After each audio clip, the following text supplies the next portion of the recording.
label environnement, ils ont décidé d'appeler ça autrement et de l'appeler le parc interrégional du Marais Poitevin, ce qui laisse supposer d'ailleurs une certaine ambiguïté, mais il faut savoir qu'il n'y a pas de label véritable délégué par le ministère de l'Environnement. Cela dit, on a le droit d'appeler son parc comme on veut. Oui, mais là, le ministère de l'Environnement a quand même demandé, vu l'ambiguïté, qu'on supprime cette appellation. Ah bon, quand même.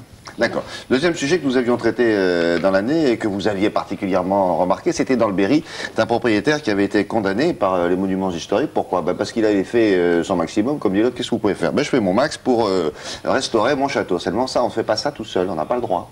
Oui, exactement. Donc, il s'agissait de Richard Urbain, qui a eu un coup de foudre pour ce château du XIVe siècle qu'on va voir sur les images. Et il a investi, il a quitté Paris pour s'installer là-bas à Sarzay. Et depuis 15 ans, il restaure son château. Alors, effectivement, au départ, il avait fait des demandes d'autorisation. Et puis, devant la lenteur administrative, en fait, il s'est dit, je vais m'atteler moi-même à la tâche. Donc, il n'a pas demandé de subvention. Il a commencé à restaurer son château avec ses deniers, son courage, pendant 15 ans. Et il avait donc une première fois été condamné à 10 000 francs d'amende avec sursis. Et il a été une deuxième fois en appel condamné à 10 000 francs d'amende avec sursis. Voilà tous les travaux qu'il a fait, c'est-à-dire qu'il a creusé les douves, remonté les murs et restauré aussi l'intérieur.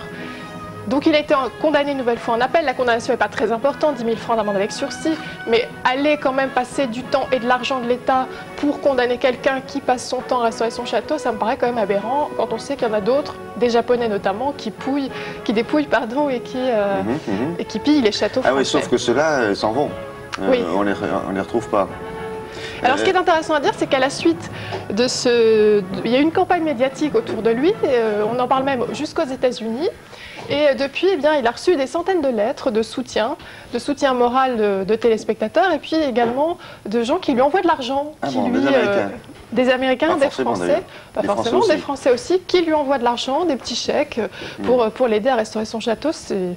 Quand les Français mettent la main à la pâte pour aider un châtelain, je crois que c'est aussi assez remarquable. Un châtelain qui s'appelle M. Urbain. Oui, Richard Urbain. Très bien. Sauf qu'il va encore être condamné, cet homme-là, s'il continue comme ça régulièrement, non? Alors, bon, il s'est un petit peu rapproché depuis, parce que les monuments historiques n'ont pas aimé tout le battage publicitaire qui a été fait, donc ils essaient de se rapprocher un petit peu de lui, mais les lenteurs administratives sont toujours les mêmes, donc il va peut-être continuer à faire ses travaux lui-même.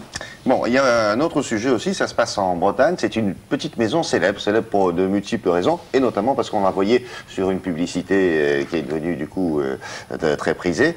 Ce propriétaire était régulièrement visité parce qu'on voulait voir la petite maison, car elle existait comme sur la photo de la publicité, c'est ça? Exactement. Alors, c'était pas la petite maison dans la prairie, mais elle était presque aussi célèbre. La petite